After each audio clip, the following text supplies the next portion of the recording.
Merci beaucoup. Bonsoir à tous. Donc, je suis Fanny Bodino, médecin généraliste au Centre régional en antibiothérapie. Le CRATB est ravi de pouvoir participer à ce webinaire sur l'importance de la délabellisation des patients qui se présentent comme allergiques aux pénicillines quand ils arrivent au cabinet. C'est vrai que c'est une situation fréquente puisque 10% des patients se présentent avec cette étiquette-là. Et comme on va le voir au cours du webinaire, une grande majorité des patients étiquetés allergiques ne le sont pas ou ne le sont plus.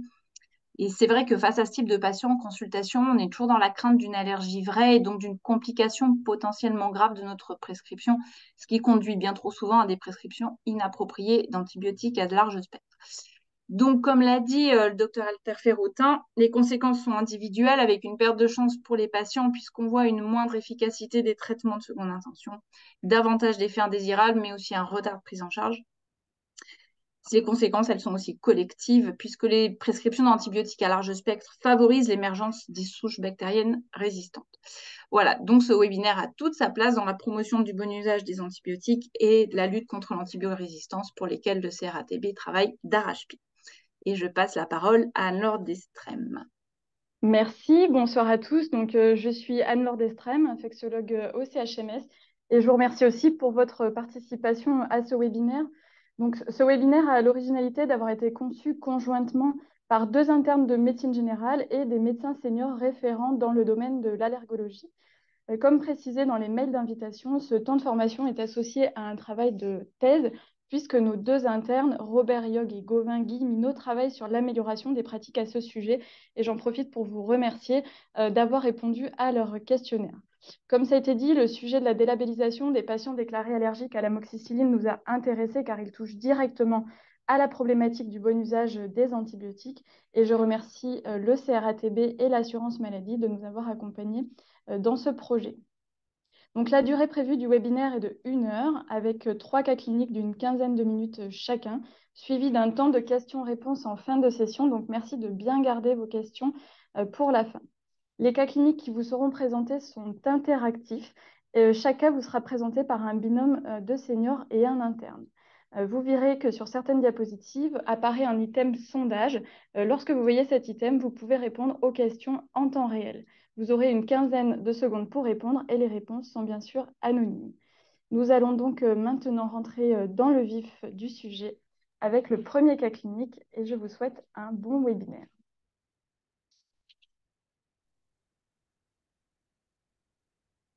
Alors, donc, pour cette première mise en situation, elle vous sera présentée à la fois par le docteur Destrem, donc infectiologue au centre hospitalier de Chambéry, et par le docteur Pralon, dermatologue et allergologue au CHU de Grenoble. Ici, vous recevez Louise, une petite fille de 6 ans qui a présenté une otite pour laquelle un confrère lui a prescrit de l'amoxicilline il y a 5 jours. Mais au 3e jour, Louise a présenté une éruption cutanée, peu prurigineuse, apparue 3 heures après la dernière prise et rapidement diffuse, sans autres symptômes associés. Votre confrère l'a vue en urgence, il a décidé d'arrêter le traitement antibiotique et de prescrire un antihistaminique. Sa mère vous la ramène en consultation car elle pense que sa fille fait une allergie à l'amoxicilline. Donc, première question, donc je vous inviterai à répondre à la petite fenêtre qui s'affiche devant vous. Selon vous, environ 90% des patients qui sont étiquetés allergiques aux pénicillines ne le sont pas. Est-ce que c'est vrai? Est-ce que c'est faux?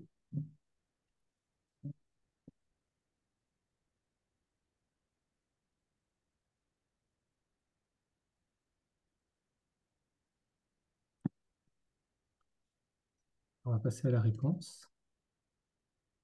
Voilà, donc en effet, vous êtes une grande majorité à avoir répondu juste. Donc cette réponse est juste. Les pénicillines sont les antibiotiques les plus prescrits, mais malheureusement, 10% de la population se déclare allergique à ces molécules. Il faut savoir que parmi eux, seuls 10% le sont réellement, et l'incidence de l'anaphylaxie sévère est très faible, estimée à 0,04%. C'est la raison pour laquelle l'allergie déclarée à l'amoxicilline est un axe de travail dans le cadre de la stratégie nationale de lutte contre l'antibiorésistance. Donc, à la consultation, voici les photos que vous rapporte la maman. Donc, face à cette éruption du tronc, des membres inférieurs et du visage, vous évoquez plutôt une urticaire ou un exanthème maculopapuleux.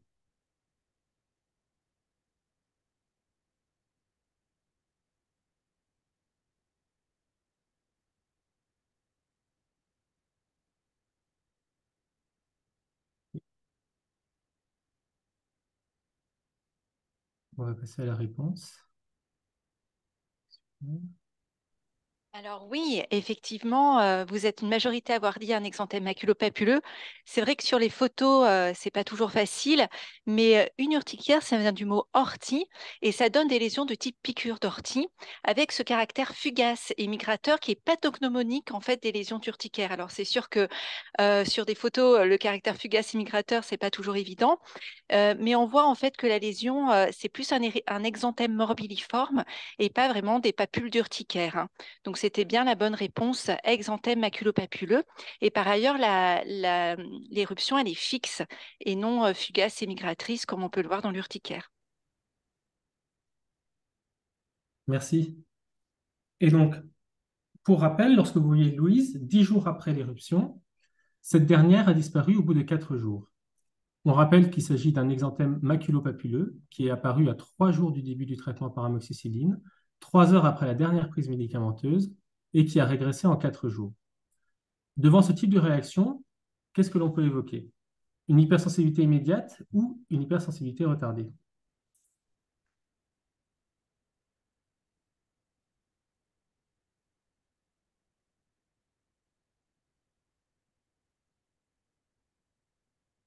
On passe à la réponse. Alors oui, effectivement, une hypersensibilité retardée. Donc, comme son nom l'indique, hypersensibilité immédiate, c'est très rapidement après la prise du médicament, de l'antibiotique, hein, dans l'heure, au maximum les 2 heures qui suivent. Dès que c'est plus long, dans les heures, dans les jours qui suivent, on est devant une suspicion d'hypersensibilité retardée. Donc voilà la classification des hypersensibilités immunologiques selon la classification de Gell et Kunz. Donc quand on fait une allergie à un médicament, ça engage l'immunité adaptative, hein, donc l'immunité spécifique contre un allergène par opposition à l'immunité innée. Et il y a 4 grands types de mécanismes en cause. Les plus fréquents, c'est le type 1 et le type 4. Donc le type 1, c'est l'hypersensibilité immédiate, ça implique le mastocyte et les IgE spécifiques des médicaments, et ça donne le tableau de choc anaphylactique. L'hypersensibilité retardée, elle implique les lymphocytes T spécifiques des médicaments. Il faut un peu plus de temps, contrairement aux mastocytes qui se dégranulent tout de suite après le contact avec le médicament.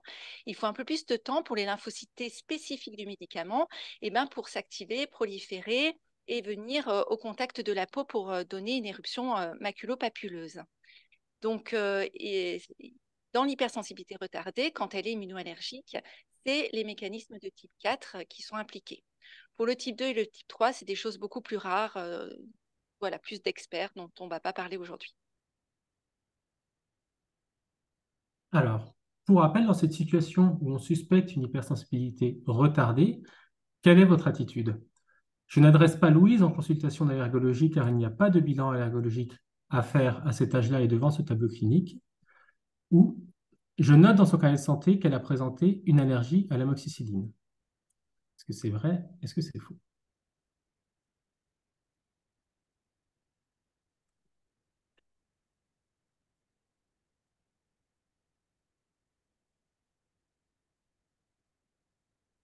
Si on passe à la réponse.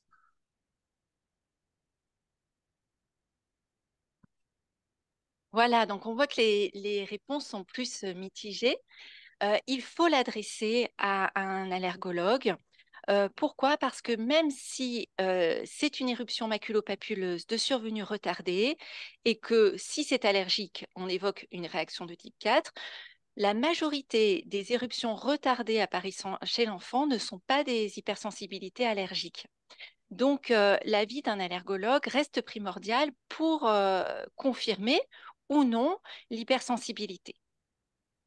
Et donc, non, il ne faut pas noter la notion d'allergie sur le carnet de santé parce que, comme on le sait, eh bien, cette notion d'allergie va rester pour le patient des années plus tard, 30 ans, 40 ans, jusqu'à ce que finalement, on se rend compte qu'il n'a jamais été allergique, hein. Dans la plupart des cas, c'est ça. Donc, bien toujours penser à prendre un avis allergologique ou à adresser à un allergologue pour test allergologique. Donc, en effet, l'étiquette d'une allergie à l'amoxicilline peut pénaliser le patient ultérieurement, puisqu'il faut rappeler que l'amoxicilline reste l'antibiothérapie de première intention dans de nombreuses situations de soins courants, angine, pneumopathie, infection urinaire, notamment selon antibiogramme. L'étiquetage abusif est à l'origine de conséquences individuelles et collectives. À l'échelle individuelle, il existe une perte de chance. En effet, devant un tableau infectieux aigu, lorsqu'un patient est déclaré allergique, il peut recevoir un traitement probabiliste moins adapté, ce qui est à l'origine d'échecs cliniques. À titre d'exemple, on retrouve dans certaines études que l'allergie à l'amoxicilline est un facteur de risque indépendant de mortalité dans la prise en charge des bactériémies à SAMS. La surmortalité dans cette situation a également été bien décrite chez les patients d'hématologie. C'est donc d'autant plus vrai chez les patients qui sont fragiles. Concernant les antibioprophylaxies, il existe aussi une augmentation du risque d'infection post-opératoire si le patient a reçu une antibioprophylaxie alternative. Certaines études retrouvent en effet un risque d'infection de site opératoire 2 fois plus élevé chez les patients qui sont déclarés allergiques. On constate aussi une plus grande iatrogénie, notamment avec l'utilisation des fluoroquinolones responsables de confusion chez la personne âgée ou celle de la délacine qui expose à un surrisque d'infection à Clostridium difficile. On estime quand même que les patients recevant des molécules alternatives présentent 3 fois plus d'effets secondaires que les autres. À l'échelle collective, on note un risque d'émergence de résistance bactérienne puisque les molécules alternatives ont un spectre plus large que celui de l'amoxicilline. On constate également des conséquences économiques avec des durées d'hospitalisation prolongées liées à la iatrogénie induite et c'est quelque chose qu'on constate fréquemment dans notre pratique. Un exemple typique sera celui d'une dame âgée hospitalisée pour une infection urinaire qui recevra des fluoroquinolones en alternative au C3G, puis qui va présenter une confusion suivie de toutes les conséquences qu'on connaît, la chute, la rétention avec d'urine, etc. Enfin, le coût des molécules alternatives est également plus élevé que celui de l'amoxicilline, avec un prix dans l'ensemble au moins 3 fois plus élevé si l'on prend notamment l'exemple des fluoroquinolones ou de la délacine. On cite ici une étude qui retrouve une majoration de 68% du coût total d'hospitalisation chez des patients qui sont déclarés allergiques. Alors, si on va un petit peu plus loin, la maman de Louise qui profite de la consultation pour vous dire qu'elle pense elle-même être allergique à l'amoxicilline car elle a fait une réaction d'urticaire dans l'enfance. Elle se dit aussi allergique, comme sa sœur, aux anti-inflammatoires non stéroïdiens ainsi qu'à d'autres médicaments dont elle ne se souvient plus du nom. Généralement, ces réactions cutanées apparaissent plus rapidement dans les 2 heures qui suivent la prise et vont persister plusieurs jours. Chez la maman de Louise, quels vont être les arguments en faveur d'une hypersensibilité immédiate, non allergique, cette fois-ci? Est-ce que c'est le terrain familial, avec l'antécédent concomitant chez la sœur, la réaction à plusieurs familles de médicaments différentes, ou encore le délai d'apparition qui est là supérieur à 1 heure?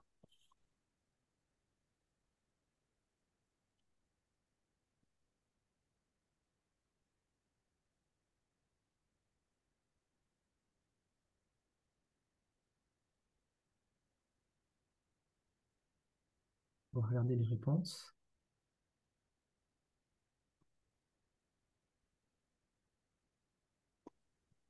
Oui, alors effectivement, la majorité a bien répondu.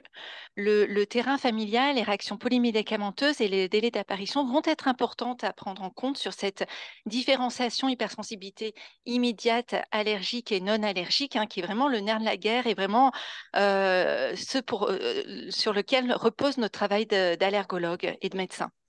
Donc, terrain familial, effectivement, voilà, donc merci de passer ce tableau qui résume bien les choses entre hypersensibilité immédiate non allergique et allergique. Donc, allergique, de manière très rapide, activation de l'immunité adaptative. Non allergique, c'est l'activation de l'immunité innée non spécifique de médicaments. Par exemple, l'exanthème maculopapuleux arrive très fréquemment au cours d'infections virales chez l'enfant, comme vous le savez. Et pour autant, on ne dit pas que l'enfant est allergique à son infection virale. Donc, de la même façon, les médicaments peuvent donner des éruptions maculopapuleuses non allergiques, en fait. Alors, qu'est-ce qui va nous intéresser sur l'interrogatoire pour différencier les deux? Il y a d'abord la chronologie. Les hypersensibilités non allergiques peuvent apparaître dès la première exposition, alors que quand c'est allergique, il faut que le patient ait au moins eu une fois le contact avec l'allergène pour se sensibiliser, hein. Voilà. On ne peut pas, sauf rare exception, mais on ne peut pas être allergique à un médicament qu'on n'a jamais pris. En tout cas, pour l'amoxicilline, si vous n'avez jamais pris d'amoxicilline, votre système immunitaire n'a pas été en contact et donc ne peut pas être allergique, hein. Tout comme vous ne pouvez pas être immunisé contre la varicelle si vous n'avez pas été en contact avec la varicelle. Quand c'est non allergique, c'est souvent plurimédicamenteux. Euh, J'avais un professeur à Lyon qui disait très, très simplement, quand on est allergique à tout, on est allergique à rien. Tous ces patients qui arrivent avec des listes de 3 pages de médicaments auxquels ils ont réagi, c'est très évocateur d'un terrain personnel d'hypersensibilité plurimédicamenteuse. À l'inverse, une réaction à un seul médicament qui peut un peu plus évoquer une hypersensibilité allergique. Après, il y a l'effet cumulatif. Euh, les hypersensibilités non allergiques surviennent en général quand il y a plusieurs facteurs, c'est-à-dire le médicament, d'autant plus s'il est pris à des fortes doses et d'autant plus s'il est pris depuis plusieurs jours, d'autant plus s'il y a un contexte d'infection, de fatigue, mais aussi de stress, de prise d'aliments histaminolibérateurs. Donc, il y a un contexte qui fait que des fois, ça passe pas. C'est les patients qui vous disent, ben, écoutez, j'ai pris cette cure d'amoxicilline, là, j'ai fait de l'urticaire ou j'ai fait une réaction cutanée, et puis une autre fois, je l'ai pris, ça s'est bien passé. Donc, une fois, ça passe, une fois, ça passe pas. C'est de l'hypersensibilité non allergique. À l'inverse, l'hypersensibilité allergique, ça survient tout le temps et avec un risque d'aggravation avec le temps et des traces peuvent faire réagir, hein. Donc ça, c'est la 3e ligne, c'est le seuil de sensibilité. Des doses infimes d'antigènes peuvent donner des réactions allergiques. Une maman qui donne de l'amoxicilline à son enfant et qui lèche la cuillère qui a servi à donner l'amoxicilline à son enfant, si cette maman est allergique, peut faire un choc anaphylactique sur les traces d'amoxicilline auxquelles elle est en contact. À l'inverse, l'hypersensibilité non allergique, il faut quand même une dose plus élevée, plusieurs jours de traitement pour la voir apparaître. L'histoire familiale, oui. Généralement, ces hypersensibilités non allergiques, ils vont commencer à vous dire, oui, ben, ma mère est allergique à l'amoxicilline, ma sœur. Ok, donc ça évoque, ça oriente. Alors que l'hypersensibilité allergique, eh ben, c'est souvent un cas isolé familial, hein. Il n'y a pas du tout d'hérédité, il n'y a pas du tout de terrain familial. Le délai d'apparition, plus il est rapide, et plus ça doit vous faire évoquer une hypersensibilité immunitaire allergique. Donc inférieur à 1 heure, oui, mais si c'est dans les minutes, plus c'est rapproché et plus ça évoque l'hypersensibilité allergique. À l'inverse, la non-allergique, c'est plutôt dans les heures ou dans les jours qui suivent le début d'une prise médicamenteuse d'amoxicilline. L'aggravation, eh ben, l'hypersensibilité non-allergique, ça sera toujours de l'urticaire ou une éruption maculopapuleuse, mais sans signe de gravité, alors que, comme vous le savez, l'allergie, ça peut s'accompagner de signes systémiques et mettre en jeu le pronostic vital, c'est bien ça le problème. Et les molécules en cause, dans le non-allergique, il y a bien sûr l'amoxicilline, mais aussi tout ce qui est un peu histaminolibérateur, les produits contractiolés, les AINS, alors que l'allergique, ça sera une molécule donnée et pas. C'est très rare d'être authentiquement allergique à plusieurs molécules. Diapositive suivante. Donc, c'est hyper important de diagnostiquer, bien sûr, une allergie, ça c'est évident pour tout le monde, mais c'est aussi très important de lever une étiquette d'allergique à des patients qui sont étiquetés d'allergiques pour tout le manque de chance dont vous a parlé le docteur Destrem. Donc, voilà, ce tableau résume les choses. Hypersensibilité non allergique, immunité innée, inflammation non spécifique, elle est très fréquente, contrairement à l'hypersensibilité allergique qui est rare. Et elle peut concerner surtout les antibiotiques, l'aspirine, les AINS, les produits de contraste, les anesthésiques locaux. Les anesthésiques locaux donnent énormément d'hypersensibilité non allergique alors que les allergies vraies sont hyper rares. Et la réintroduction du médicament est possible, parfois avec un antihistaminique pour éviter ces réactions non allergiques, mais il ne faut pas faire d'éviction abusive. Alors que, comme vous le savez très bien, quand c'est allergique, il y a un engagement du pronostic vital et le médicament est contre-indiqué à vie parce qu'on ne sait pas désensibiliser les vraies allergies. Il faut donc envisager une alternative thérapeutique. Merci beaucoup. Passons au cas clinique numéro 2. Nous allons solliciter l'expertise à nouveau du docteur Destrem ainsi que celle du docteur Huin, qui est allergologue au centre hospitalier d'Annecy. Donc, cas clinique numéro 2. Vous recevez en consultation Monsieur C, 41 ans, qui a pour principaux antécédents une hépatite A guérie, une hypertension artérielle sous amlodipine, ainsi qu'un syndrome anxio-dépressif sous paroxétine. Ce patient n'a pas d'allergie connue et il vous rapporte qu'il a consulté récemment à la maison médicale de garde pour un tableau de pneumopathie basale droite. Il lui a été prescrit dans ce contexte un traitement par amoxicilline qu'il a malheureusement arrêté à partir du 5e jour du fait de la présence d'une éruption sur l'ensemble du corps, une éruption cutanée qui est prurigineuse. Et cette éruption a duré 24 heures après l'arrêt de l'antibiotique et est réapparue au bout de 3 jours et qui persiste encore, c'est ce qui motive sa consultation aujourd'hui. Donc, à l'examen clinique, vous ne retrouvez pas de fièvre, l'auscultation est parfaite, ainsi qu'une légère toux persiste. Donc, question numéro 1, devant cette iconographie, quel diagnostic pouvez-vous évoquer? Une urticaire, un syndrome de l'aïeul, un érythème pigmenté fixe ou une pustulose exanthématique aiguë généralisée.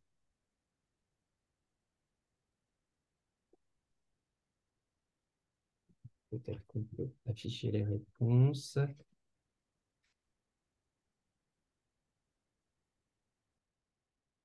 Alors, il s'agit en effet d'une urticaire. En fait, pour se fixer la sémiologie dans l'esprit, car la description précise du tableau est vraiment primordiale pour votre allergologue et la qualité de sa réponse, il faut penser à ce que vous a expliqué le docteur Pranon tout à l'heure. Il faut penser aux boutons de moustique ou d'ortie, avec des lésions élémentaires papuleuses qui peuvent être un peu confluentes en papules. C'est volontiers prurigineux, ça gratte, c'est plus ou moins rouge, et surtout, ça a un caractère fugace et migrateur, en fait. Ça bouge de demi-journée en demi-journée, voire d'heure en heure, contrairement au fixe du cas précédent. D'autre part, ce n'est pas un aïeul ou autre toxidérmie grave, non, parce qu'on aurait plutôt des ulcérations, des érosions cutanées, un décollement. Et ce que vous voyez, ce n'est pas des bulles, comme pourraient le formuler les patients, mais plutôt une papule où il n'y a pas d'eau, ni des pustules dans la pustulose aiguë généralisée. Et la dernière entité, l'érythème pigmenté fixe, on aurait des lésions hyperpigmentées, et fixes comme son nom l'indique. Et diapo suivante, du coup, à l'origine de tout ça, c'est une cellule qu'on appelle la mastocyte, en fait. C'est des cellules qui présentent au niveau de la peau pour se défendre. Et qui a la particularité de libérer de l'histamine, en fait. C'est une très bonne cytokine inflammatoire. Et l'urticaire, c'est hyper fréquent. Ça peut toucher 15 à 20% de la population, qui fera dans sa vie une poussée d'urticaire. Par contre, ce n'est pas toujours allergique, comme le disait Pauline tout à l'heure. Car ce qui est moins connu, c'est que le mastocyte, comme présent sur le schéma d'à côté, peut à la fois, sur le côté droit, présenter tout un panel de récepteurs de l'immunité spécifique ou allergique, avec les fameux anticorps IgE. Et c'est un peu ça qu'on craint, parce que qui dit anticorps dit mémoire immunitaire, il peut s'améliorer et donner des réactions de plus en plus sévères. Mais de l'autre côté, sur le côté gauche, il peut présenter tout un panel de récepteurs non spécifiques, qui, du fait de l'infection pour laquelle on donne l'antibiotique, des doses qui s'accumulent, ça préactive un peu le système immunitaire. Et là, le médicament, c'est que la goutte d'eau qui fait déborder le vase. Et le mastocyte crée son ras-le-bol, entre guillemets, en libérant son histamine. Ça ressemble au final comme à 2 gouttes d'eau à une allergie, mais sans en être vraiment une. Et là, cette fois, on n'aura pas affaire à la mémoire immunitaire, mais juste une histoire de cellules un peu trop chatouilleuses. Et ça, c'est finalement la grande majorité des cas. Parce que l'allergie vraie n'est confirmée que dans moins de 10% des cas lorsqu'un patient devient rouge. Et pour la sémiologie, on l'a vu précédent, l'urticaire, ça bouge et ça gratte. Merci, Dr. Wynne. Donc, passons à la question 2. Monsieur C est très inquiet dans ce contexte d'une éventuelle allergie non connue à l'amoxicilline. Que pouvez-vous lui répondre dans ce cas? Que l'allergie à l'amoxicilline paraît peu probable, qu'un avis allergologique est nécessaire, vous contre-indiquez définitivement l'amoxicilline, L'amélioration de l'urticaire associée à l'arrêt de l'amoxicilline est très en faveur d'une allergie à l'amoxicilline.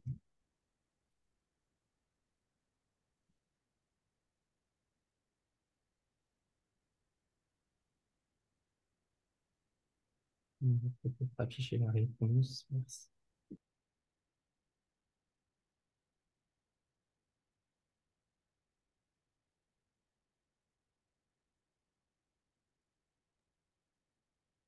Docteur Wynne, je vous laisserai activer votre micro. Oui, du coup, vous avez juste, et comme évoqué précédemment, l'allergie vraie ne concerne moins de 10% des cas. Et c'est important que le patient ait cette notion de probabilité. Car en fait, la conviction pré-test et avant notre consultation aide grandement quand même à la compréhension et à l'adhésion thérapeutique. La allergo sert à confirmer ou surtout à infirmer la suspicion d'allergie. Par contre, de contre-indiquer au doigt mouillé l'amoxicilline, on l'a vu dans le cas précédent, ce n'est pas sans conséquence. Et de nos jours, ça ne ferait plus partie d'une médecine convenable aux connaissances actuelles. Le rapport entre l'amélioration du traitement et l'arrêt et l'allergie est plutôt un bon biais de raisonnement. Car, vous vous rappelez, dans ce cas, l'urticaire a persisté plus de 24 heures avec un rebond quelques jours après et une chronicisation.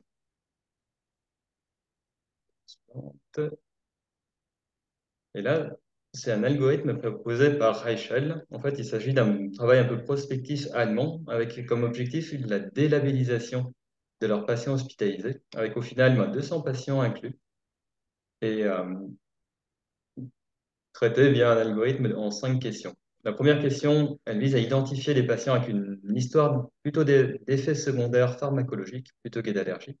Et si tel est le cas, l'étiquette d'allergie saute d'emblée. Une réaction cutanée isolée dans l'enfance, quel que soit l'urticaire, que ce soit urticaire ou exanthème maculopapuleux, peut également très peu en faveur d'allergie. Et la question 3 fait surtout le distinguo entre l'anaphylaxie IgE-médiée versus une urticaire spontanée ou induite par l'infection. L'urticaire isolé récidivant plusieurs jours malgré l'arrêt du traitement, peut raisonnablement faire écarter un mécanisme allergique. Et à l'opposé, l'anaphylaxie qui se développe, comme disait Pauline, en quelques minutes après le premier contact avec l'allergène est volontiers suspect et doit faire bénéficier de tests allergologiques. Et de même qu'un tableau plutôt retardé chez l'adulte, à la question 4, doit faire l'objet de tests spécialisés. La réserve un peu de cet algorithme, c'est que ça s'applique volontiers à des patients hospitalisés. Mais ça peut volontiers vous donner une valeur prédictive négative pour allergie ou not allergie.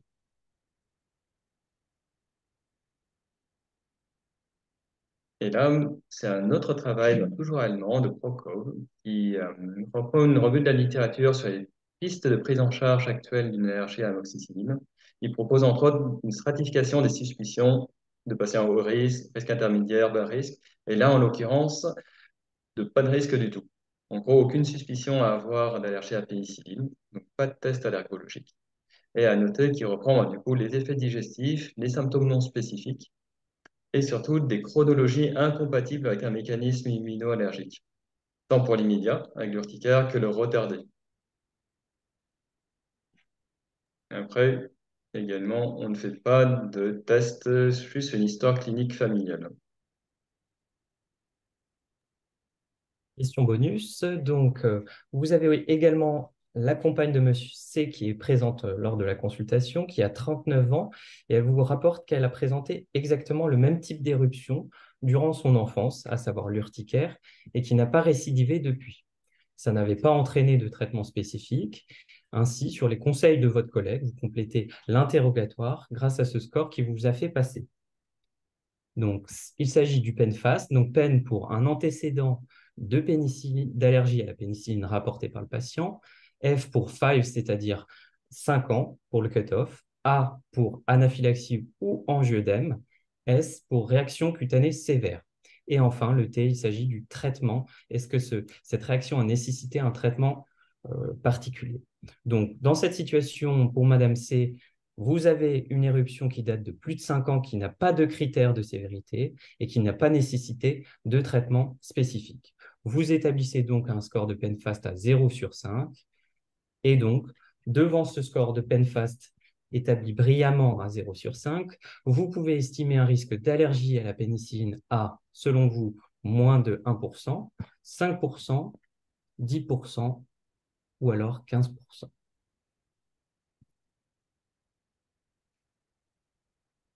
Je pense qu'on peut afficher la réponse. Ok, donc très intéressant. Donc effectivement, la majorité d'entre vous pense que le risque d'allergie présenté par cette patiente est inférieur à 1%. Et donc, c'est vrai. Voici dessous le score de PenPass. Donc, pour un score à 0, le risque est très faible, inférieur à 1%. Donc, ce score a été publié en 2020 par une équipe australienne et il est très intéressant pour évaluer a posteriori la probabilité d'une allergie avérée chez un patient qui se déclare allergique. Il est donc utile, non pas chez un patient qui présente un événement aigu, mais chez un patient qui relate cet antécédent, ce qui est finalement la situation la plus fréquente. Il est particulièrement intéressant pour sa valeur prédictive négative. En effet, vous voyez que si le score est inférieur à 3, l'allergie sévère peut être exclue avec une valeur prédictive négative de 96%, et s'il est à 0, l'allergie est exclue avec une valeur prédictive négative à 99%. Alors, bien sûr, ce score ne fait pas, l'usage du score ne fait pas l'usage de recommandations, mais peut être un outil d'aide à la décision. Il ne dispense pas des tests allergologiques, mais c'est important pour le médecin et pour le patient de savoir qu'en cas de score à 0, la probabilité d'allergie vraie est extrêmement faible. En effet, je précise ça car les patients présentent souvent une grande réticence à être testés et désétiquetés. C'est donc intéressant d'utiliser cet outil pour sensibiliser le patient à l'importance de réaliser les tests. Comme dit précédemment, il est également particulièrement important chez les personnes fragiles pour qui il faut absolument dépister une fausse allergie afin d'éviter les conséquences abordées dans le premier cas clinique.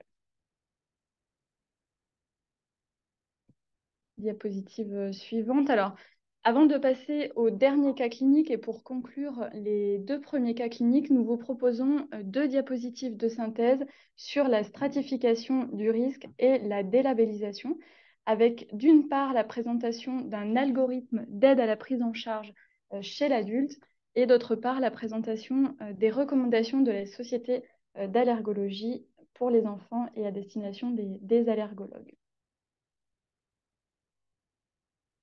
Alors, face à un patient déclaré allergique à l'amoxicilline, plusieurs questions à lui poser. En premier lieu, les symptômes présentés sont-ils évocateurs d'intolérance, par exemple des céphalées, des troubles digestifs non graves? Si la réponse est oui, alors on peut se permettre d'infirmer l'allergie. Si la réponse est non, on lui pose donc la question suivante. Avez-vous reçu ultérieurement la même molécule sans incident? Si la réponse est oui, alors on peut également infirmer l'allergie sur l'interrogatoire seul. Sinon, on va rechercher la notion de critère de gravité. Et bien sûr, si la réponse est oui, on est face à une suspicion d'allergie grave qui doit conduire à un rendez-vous en allergologie.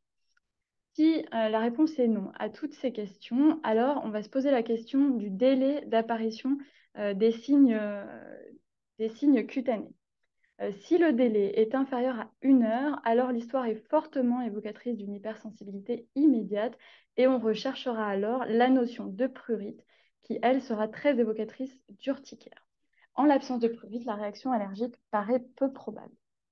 Si le délai est supérieur à 1 heure ou inconnu, on va alors s'intéresser à la durée des symptômes. Si la durée a été très courte, de moins de 24 heures, alors la réaction est évocatrice d'une urticaire, puisque, comme l'expliquait le docteur Huynh, la durée d'une urticaire est courte puisqu'elle est liée à la dégranulation mastocytaire. Si la durée est supérieure à 1 mois, alors l'allergie semble peu probable. Entre les deux, il est difficile de trancher. On peut s'y situer dans le cadre d'une réaction non grave à type d'exanthème maculo-papuleux. Parmi tous les cas de figure qui vous sont présentés, il n'y a que pour les étiquettes vertes que vous pouvez lever le doute sur l'interrogatoire seul et toutes les autres situations nécessitent encore la réalisation de tests cutanés.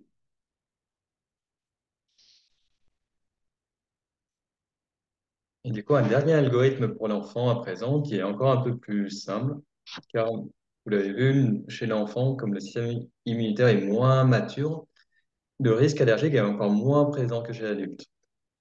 Du coup, c'était éventuellement applicable au premier cas. Et cela permet, devant un tableau non immédiat, donc pas d'urticaire, et non sévère, d'envisager un test de provocation orale directement, sans avoir besoin de faire de test. Une dose unique ou sur quelques jours pourrait suffire. Mais par contre, dans le cas de symptomatologie immédiate, donc un peu d'urticaire, ou d'hypersensibilité retardée avec certains signes de sévérité, là, les tests et la vie allergologique restent indispensables. Merci. Je vous rappelle simplement que vous pouvez formuler dès à présent vos questions dans l'onglet questions et réponses et on tâchera d'y répondre en fin de webinaire, mais vous pouvez les formuler dès à présent. Et donc enfin, on va conclure avec le dernier cas clinique qui sera présenté cette fois-ci par le docteur Bocquet, médecin interniste et allergologue au CHU de Grenoble, et le docteur Jacquier, allergologue au centre hospitalier de Chambéry. Donc cette fois, vous recevez en consultation lundi matin Monsieur P, un jeune homme de 20 ans qui vous rapporte que vendredi, il a pris de l'amoxicilline à 8 heures du matin et qu'une demi-heure plus tard, il a ressenti des douleurs abdominales associées à une sensation de malaise. Il témoigne également de l'apparition de quelques boutons sur le tronc. Ces symptômes ont disparu en quelques heures. Il a arrêté son traitement par amoxicilline par la suite. Il vous rapporte également qu'il est allergique au pollen. Question numéro 1. Dans ce contexte, quels sont les arguments en faveur d'une réaction de type anaphylaxie? Le délai de survenue dans l'heure, la présence d'une éruption uniquement cutanée, la présence de signes systémiques associés, à savoir la sensation de malaise ainsi que les douleurs abdominales, et enfin, l'amélioration spontanée des symptômes.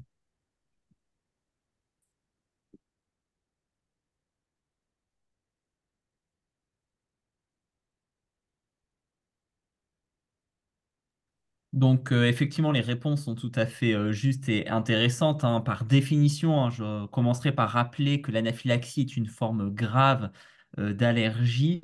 Et effectivement, on est sur des mécanismes d'hypersensibilité immédiate où finalement les symptômes apparaissent très vite et très rapidement. D'autant plus que le médicament éventuellement est pris par voie sous-cutanée ou par voie intraveineuse, mais même par voie orale, les délais peuvent être très courts et on peut très bien voir des phénomènes d'anaphylaxie moins de 5 minutes après la prise du médicament. Concernant l'éruption cutanée isolée, les définitions sont claires. Aujourd'hui, une éruption cutanée isolée, type urticaire ou même angioœdème isolé, n'est pas de l'anaphylaxie. Par définition, pour parler d'une réaction anaphylactique, et lorsque le patient présente une éruption cutanée, il faut qu'il y ait un autre organe qui soit touché. Il faut que ce soit éventuellement le système nerveux central avec une perte de connaissance. Ça peut être quelque chose au niveau cardiovasculaire avec une chute de tension, une atteinte respiratoire qui peut être basse à type d'auscultation spastique, comme une crise d'asthme, ou plus haute avec une dyspnée inspiratoire avec tirage laryngé. Mais dans tous les cas, une éruption cutanée isolée n'est pas de l'anaphylaxie. Un angioœdème isolé n'est pas de l'anaphylaxie. C'est ainsi qu'à mon sens, il faut abandonner le terme d'œdème de Coinck, qui ne veut probablement rien dire, et plutôt privilégier une description plus proche du symptôme, type angioœdème cervical avec atteinte respiratoire, atteinte digestive ou autre. Donc ainsi, ces choses patients, du coup, on est souvent un tableau d'anaphylaxie. Heureusement, tous les cas d'anaphylaxie ne finissent pas par un décès, peuvent s'améliorer spontanément, d'autant plus que le médicament chez ce patient a été arrêté. Alors, dans cette situation clinique, que faites-vous? Vous lui prescrivez une prise de sang pour doser les IgE spécifiques à l'amoxicilline, ce qui vous permettra de faire le diagnostic. Vous lui faites un certificat descriptif contre-indiquant provisoirement les bêta-lactamines et vous l'adressez à l'allergologue, ou vous contre-indiquez l'amoxicilline et les autres bêta-lactamines puisqu'il existe d'autres alternatives de prescription en termes d'antibiotiques.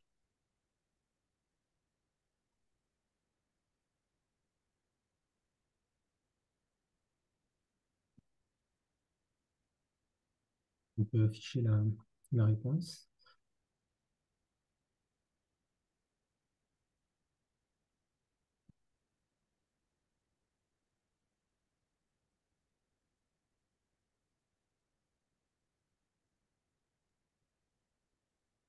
Effectivement, du coup, les réponses sont tout à fait justes aussi, hein. Il n'y a pas d'intérêt à doser des IgE spécifiques aux médicaments, hein. Ce n'est pas recommandé Et globalement, il n'y a vraiment aucun intérêt. Ce n'est pas dans les recommandations, d'autant plus qu'elles sont très peu fiables. Elles ont une faible sensibilité et la spécificité est mauvaise, hein. Des gens authentiquement non allergiques à l'amoxicilline peuvent avoir des IgE spécifiques à l'amoxicilline positive et la sensibilité est très imparfaite.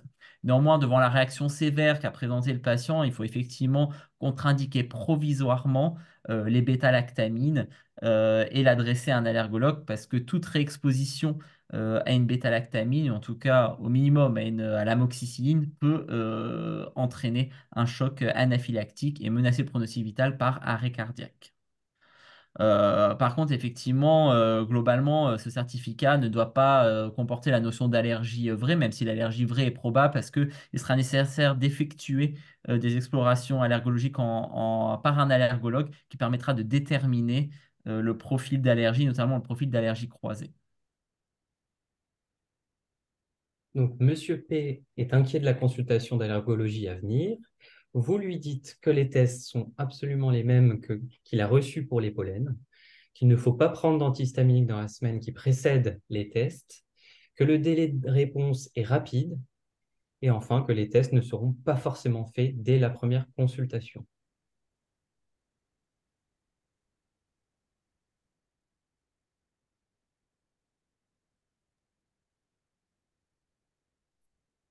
On va afficher les réponses, s'il vous plaît.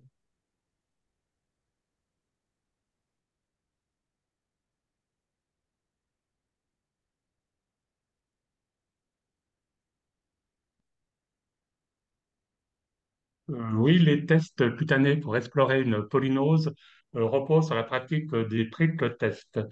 Par contre, pour les tests pour explorer une hypersensibilité médicamenteuse, reposent aussi sur les prick tests, mais ils seront complétés par la pratique d'intradermoréaction.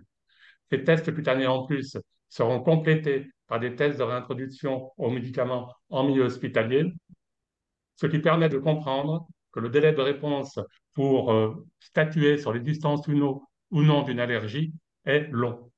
Avant de faire les tests cutanés, il faut attendre au minimum 3 à 4 semaines après la réaction pour pouvoir faire le bilan, dans le cadre d'une hypersensibilité immédiate. Il est souhaitable quand même, et il serait souhaitable de pouvoir voir le patient dès que possible, car l'interrogatoire est capital pour orienter le bilan. Comme il est noté sur la diapo, l'interrogatoire est policier. Ensuite, dans une deuxième consultation, voire parfois dans la première consultation, le bilan cutané sera fait. Celles-ci seront suivies, si les prix de test sont négatifs, par des intradermoréactions à la moxicilline à concentration croissante. Il faut être prudent, car les tests cutanés à la moxicilline peuvent se compliquer, parfois de réactions anaphylactiques.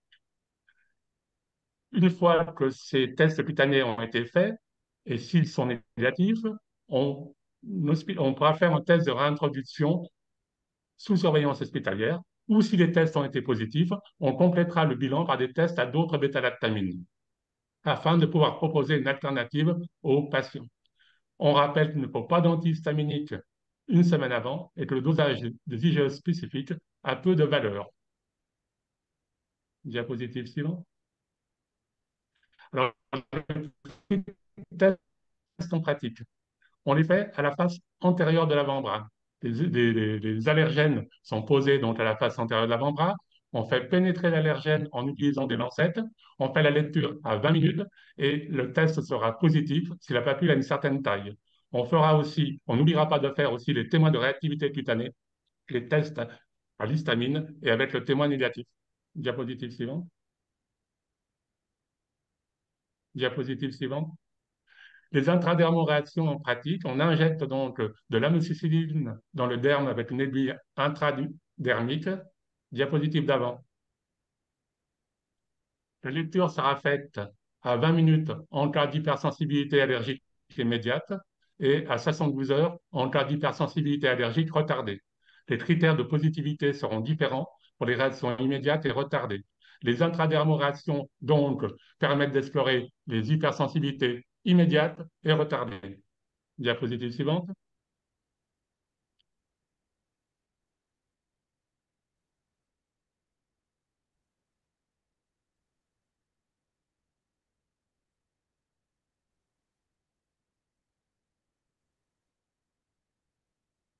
Et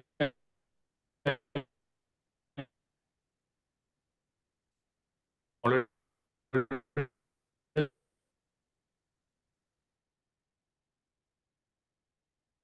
test sera positif si l'aspect diapositive suivante.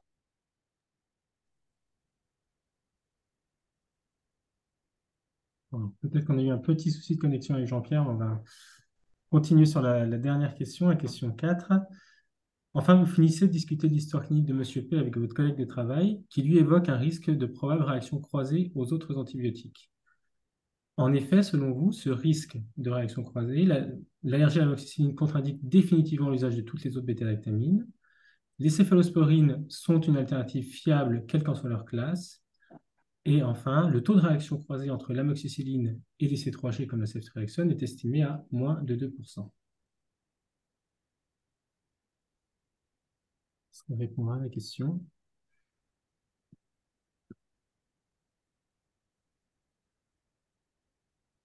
On peut afficher la réponse.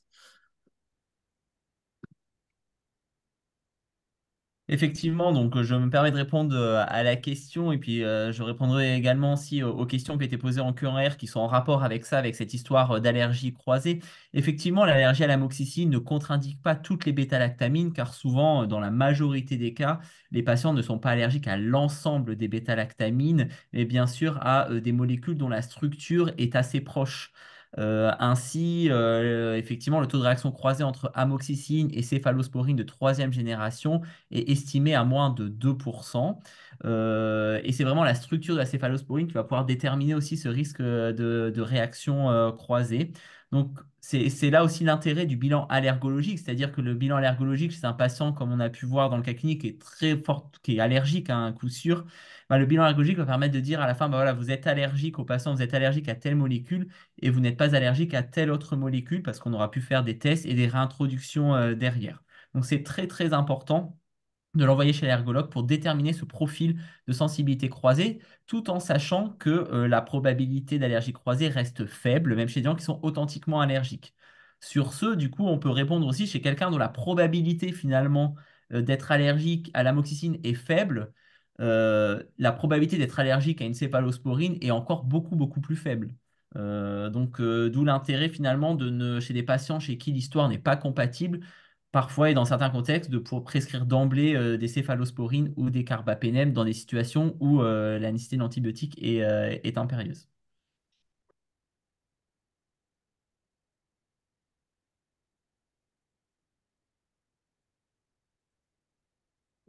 Voilà, donc les cas cliniques sont terminés. Donc, pour conclure, voilà les messages clés de ce webinaire. Donc, toujours bien définir le cadre nosologique. Il faut à tout prix interroger vos patients pour essayer de distinguer les hypersensibilités immédiates ou retardées, hein. On se rappelle bien que 90% des hypersensibilités immédiates ne sont pas allergiques. Donc, ça vaut vraiment le coup de désétiqueter ces patients-là.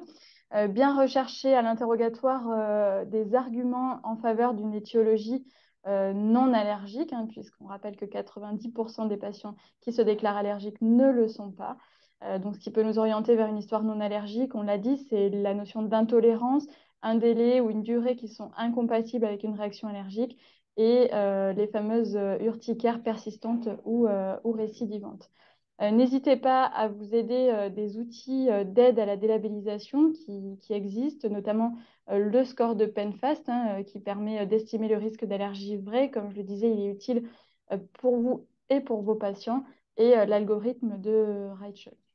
Il n'y a aucune indication au bilan paraclinique en ambulatoire, et surtout bien penser à adresser à nos collègues allergologues. Alors, je préciserai aussi qu'il n'y a pour l'instant pas de recommandation chez l'adulte à ce sujet, mais qu'un travail est en cours à ce sujet, et les attitudes seront donc susceptibles de se modifier là-dessus dans les années à venir. Et enfin, retenez bien pour vos patients qu'il est aussi important d'infirmer l'allergie que de l'affirmer.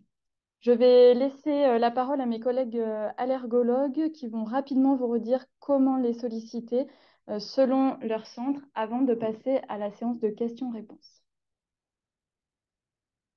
Alors, pour le CHU de Grenoble, vous pouvez nous adresser des patients pour des consultations d'allergologie en passant par le site internet du CHU. C'est le patient d'ailleurs lui-même qui peut faire la demande. Et par contre, il doit obligatoirement joindre à sa demande un courrier médical. Et puis, depuis le début d'année, nous avons ouvert une téléexpertise allergologique via le site CISRA, où vous pouvez aussi nous poser des questions si vous ne savez pas si le patient aura besoin ou non de tests allergologiques. Vraiment, la téléexpertise est faite pour ça. Je voulais simplement dire aussi que dans beaucoup de cas, ça va être compliqué de se passer au moins d'un avis allergologique par téléexpertise. C'est difficile pour un médecin généraliste de prendre lui-même la décision de réintroduire ou pas une molécule. Et donc, ce système d'avis, il est fait aussi pour savoir si une consultation d'allergo est justifiée ou non. Donc, n'hésitez pas à l'utiliser. Du coup, pour Annecy, on utilise à peu près le même système avec une plateforme permettant au patient de déposer son courrier de son médecin traitant. On fonctionne aussi par un courrier classique. La téléexpertise existe également. Et parfois, avec un réseau d'ergologues en ville, cela permet de faire une première consultation de débrouillage en ville et l'organisation d'un hôpital de jour direct, éventuellement aussi. À Chambéry, le patient fait parvenir un courrier détaillé de son médecin traitant et le service ensuite convoque le patient pour la suite de la prise en charge. Il est aussi possible de faire une demande par CISRA, mais la plupart du temps, on préfère le courrier détaillé du médecin traitant.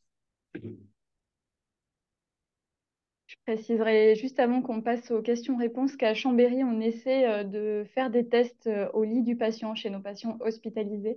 Il est donc possible que vous receviez des courriers de patients qui ont eu des tests et qui peuvent de cette façon être désétiquetés.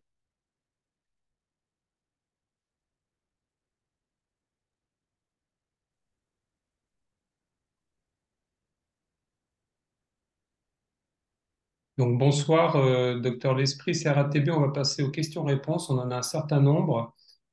Alors, première question qui rejoint une deuxième question, c'est chez les patients adultes qui rapportent des réactions allergiques anciennes dans leur enfance et dont ils n'ont aucun souvenir et pour lesquels il n'y a pas eu de reprise d'amoxicilline depuis. Donc, difficulté à répondre aux questions sur le délai d'apparition, la description des lésions, puisque les patients ne s'en souviennent pas.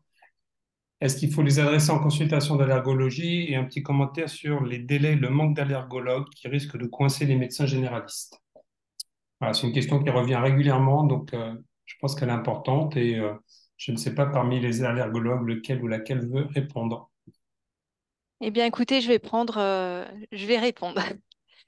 Eh bien, en fait, oui, il va falloir passer par un avis allergologique et c'est bien tout le problème hein, parce que effectivement, les allergologues sont rares alors que les patients étiquetés allergiques à l'amoxicilline dans la France sont très fréquents.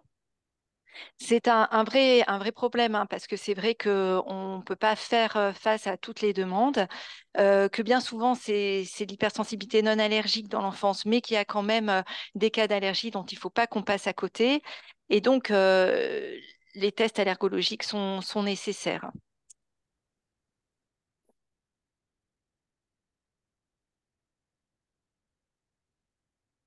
Est-ce que j'ai répondu à l'ensemble des questions?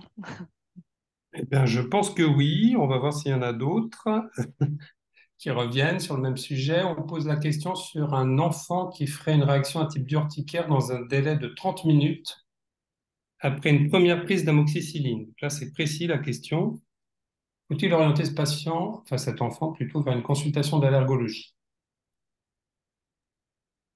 Après, concernant l'enfant, malheureusement, vu le délai immédiat, la réaction reste assez suspecte d'allergie vraie. Du coup, là, ça ne rentre pas dans le critère de réaction non sévère, non grave, non immédiat, non grave. Et du coup, il faudrait quand même le tester. Par contre, chez l'enfant, pour rebondir sur la réponse précédemment, des fois, on peut envisager des réseaux un peu locaux si vous travaillez avec nous, avec une bonne description, des fois, et via la télé-expertise, on peut vous donner le feu vert pour une réintroduction au cabinet sous surveillance si vous êtes partant pour le faire. Exactement, il y a vraiment une différence de prise en charge adulte-enfant. Et c'est vrai que chez l'enfant, eh bien, on peut délabelliser beaucoup plus facilement, et d'autant plus si vous nous apportez les informations dont on a besoin, c'est-à-dire l'éruption, est-ce qu'il s'accompagne ou pas de signes systémiques associés, le délai par rapport à la prise. Voilà, tout ça, c'est les deux principaux qui nous sont importants et qu'on n'a pas toujours dans les courriers. Donc, c'est vrai que chez l'enfant, on peut parfois se passer de tests allergologiques. Alors, je vais compléter avec la question suivante. Je ne sais pas préciser, mais on va supposer que c'est chez l'adulte. Si on retrouve à l'interrogatoire une possibilité de réaction allergique non grave, par exemple le patient qui rapporte une urticaire dans des délais compatibles, est-ce qu'on peut se permettre de réintroduire le médicament sans consultation allergologique préalable et sans exposer le patient à un risque majeur, quitte à traiter l'éventuelle récidive d'urticaire par antihistaminique? Si un allergologue veut répondre. Moi, je pense que c'est difficile chaque cas est particulier.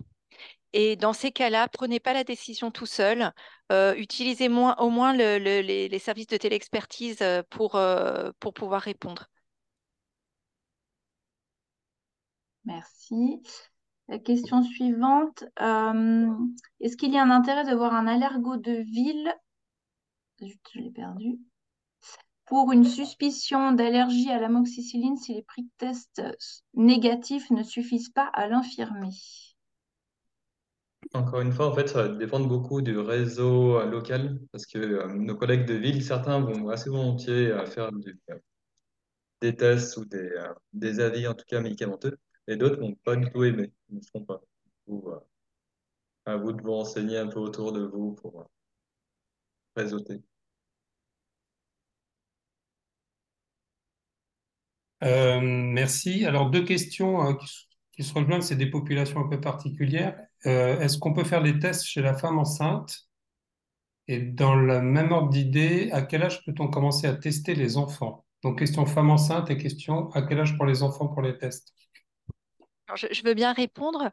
La grossesse, généralement, comme les tests allergologiques ne sont pas urgents, on évite de les faire pendant la grossesse.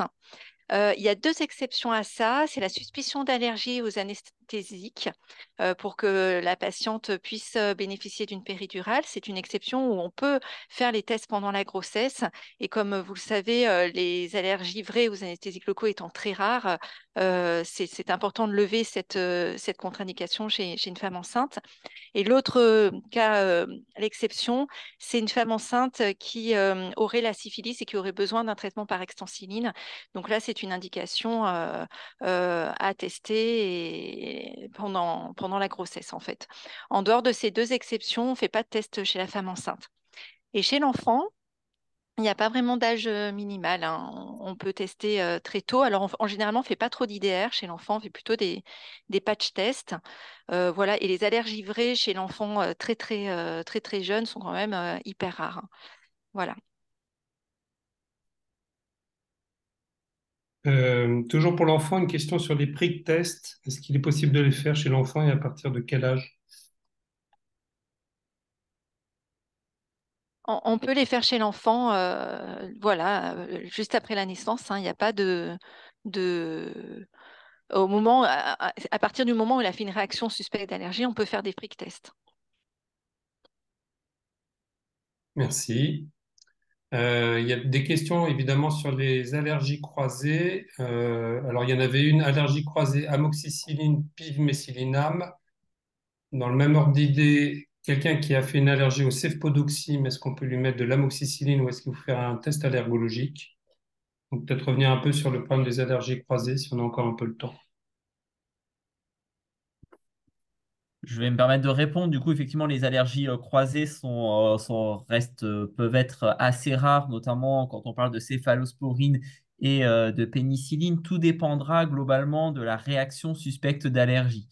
Quand on a un tableau très suspect d'allergie avec une réaction anaphylactique ou de type allergie retardée, vraie, sévère, en fait, on ne prend pas le risque, hein. La balance bénéfice-risque n'est pas en faveur de faire une réintroduction d'emblée d'une molécule cousine, même si le risque est faible, même s'il est inférieur à 2%. Je veux dire, le risque de faire une véritable anaphylaxie existe si par malheur, par malchance, le patient est dans ces 2% d'allergie croisée. Donc tout dépend un peu de la réaction princeps en fait. Si la réaction initiale avec l'amoxicilline ou avec la cefpodoxine est peu en faveur d'une allergie vraie, on peut se permettre de prescrire une molécule cousine sans trop de risque, en informant le patient voilà, que le risque est très faible. Ce n'est pas le cas du coup globalement quand la réaction initiale est assez sévère. Pour l'allergie croisée, pivmécillinam, amoxicilline, d'expérience, moi, j'en ai jamais vu. Euh, donc, je pense que voilà, l'utilisation peut être quand même on peut l'utiliser assez sereinement. Merci. Alors, un peu toujours dans le même ordre d'idée, je suis désolé, là, la question est quand même précise. Une patiente qui a fait il y a 15 ans une allergie au Texodil, sans renseignement supplémentaire, et qui ensuite, ultérieurement, a eu de la rocifine pendant 7 jours sans faire de réaction. Est-ce qu'on peut dire qu'elle n'a pas d'allergie à la rocifine ni aux pénicillines?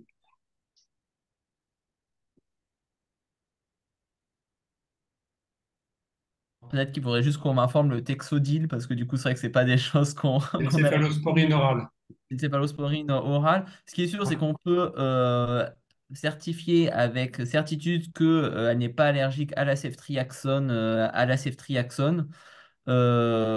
probablement et statistiquement qu'elle n'est probablement pas possiblement pas allergique à la pénicilline. Après, concernant le Texodil, les explorations allergologiques seront quand même nécessaires pour vérifier voilà, qu'on ne soit pas sur... Parce que ça existe des allergies isolées à une céphalosporine isolée. Mais dans tous les cas, on peut être sûr à 100% qu'elle n'est pas allergique, cette personne, à la ceftriaxone. Et donc, on peut l'utiliser sans arrière-pensée. Merci. On va prendre une dernière question. On est désolé, il en restait, mais on dépasse le timing.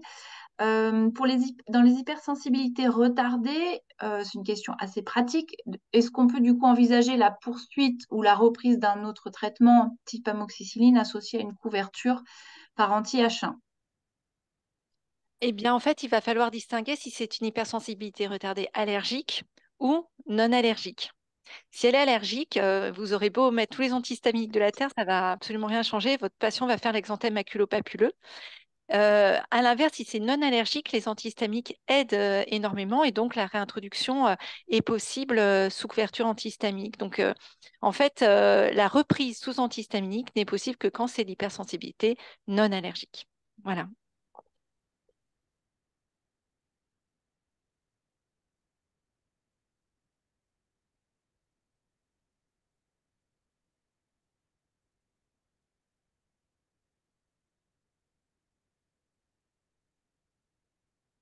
Donc ce webinaire prend fin. Merci à tous les intervenants, à vous tous qui avez participé à ce webinaire au service d'une juste labellisation des patients allergiques à l'amoxicilline. Nous espérons que ces belles présentations vous conforteront dans une pratique pertinente. Le travail de thèse se poursuit. Merci d'avance pour votre collaboration à ce sujet. Bonne soirée.